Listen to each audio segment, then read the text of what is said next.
Today, we're going to talk about a super modern problem that, believe it or not, has a really ancient fix. We're diving into digital fasting and what it really means to unplug so you can actually reconnect. So, does this sound familiar? You grab your phone just for a second, right? And then you look up and an hour is just gone. You've been doom scrolling the news, or you're just lost in an endless sea of videos. And afterward, you just feel kind of anxious, maybe even a little drained. If that hits home, trust me, you are not the only one. Okay, so here's what we're going to cover. We'll kick things off with our always-on world, then get into what a digital fast actually is. From there, we'll see how it's not just about a clearer head, but maybe even a deeper spiritual connection. And we'll wrap up by asking a big question. What could you get back?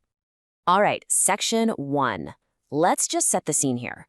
We're talking about the world we all live in, this always-on, constantly connected place, and, the challenges that come along with that. I mean, it's just a part of life now, isn't it? We spend hours glued to our screens, just scrolling and scrolling through this endless fire hose of content. And here's the irony. It's supposed to make us feel connected, but a lot of the time, it just ends up feeling like wasted time. And it can even stir up some serious anxiety. We're soaking up all this information, but are we really connecting? So what do we do about all this digital noise? Is there an antidote? Well, that brings us to our next section. Let's talk about a really powerful solution, the digital fast. It's all about taking back your time and your own mind. And the idea itself is super simple. A digital fast is just that. You make a conscious choice to step away from your devices, your phone, your computer, whatever, for a set amount of time. It could be for a few hours, maybe one day a week, or hey, even a whole weekend.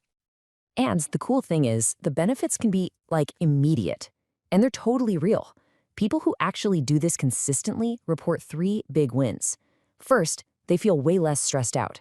Second, they sleep better. No surprise when you're not staring at that blue light right before bed.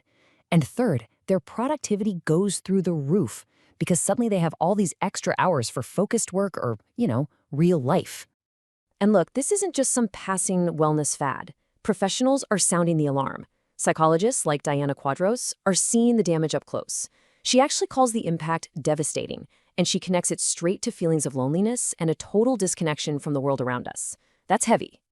And it's not just us adults we need to worry about. This thing starts young. In 2023, a U.S. government study raised some major red flags. They found that too much screen time can actually harm the cognitive and social growth of kids as young as 2 years old.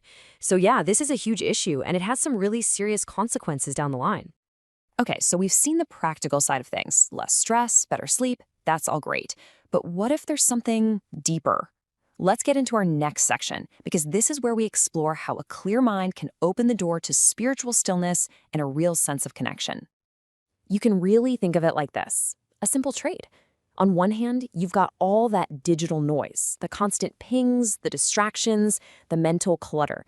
But on the other hand, when you choose to step away from that, you create space for inner silence. And in that silence, that's where you find deeper focus, real peace, and for a lot of people, a much stronger connection with God. It's like turning down the static on a radio. When you get rid of that constant digital interference, it just becomes easier to focus on things like prayer or simple reflection. You're cultivating this inner quiet where you can actually be present right here, right now. It's a practice that helps you figure out what's really important and builds up that spiritual muscle, that self-control to resist getting pulled back into all that noise. So building on that spiritual idea, let's zoom in on one tradition in particular. We're going to look at the Catholic perspective on this, especially how Pope Francis has been talking about applying this very old spiritual practice of fasting to our very new technology. And Pope Francis, he doesn't mince words on this. He's warned that an addiction to digital media isn't just a bad habit. He says it actively impoverishes human relationships. Basically, his big concern is that all our time spent on virtual connections is crowding out real, authentic, face-to-face ones. And this isn't just a one-off comment from him. Back during Lent in 2022, he specifically pointed to digital fasting as a way to practice self-denial in our modern world.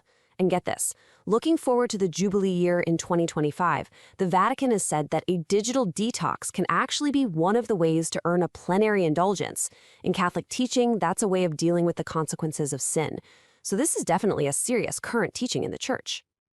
Okay, so how does this actually work in practice? Well, the path is pretty clear. Step 1.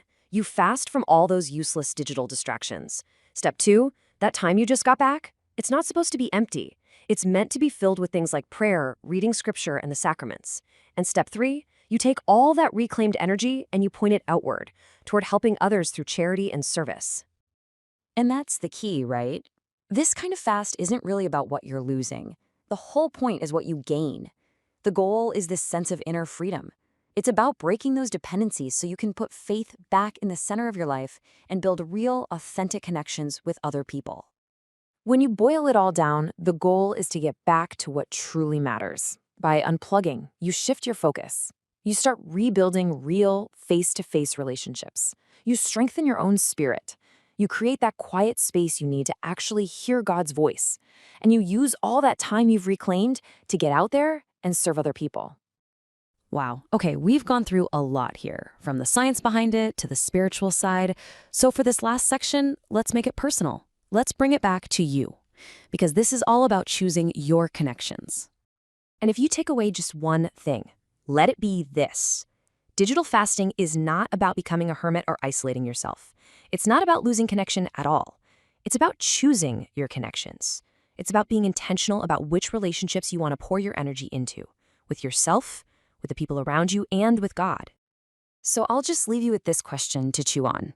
If you actually did it, if you put your devices away, even for just a little while, what would you make space for? What relationships might get a little deeper? What new ideas might pop into your head? What would you find in the silence? Something to think about. Thanks so much for joining me.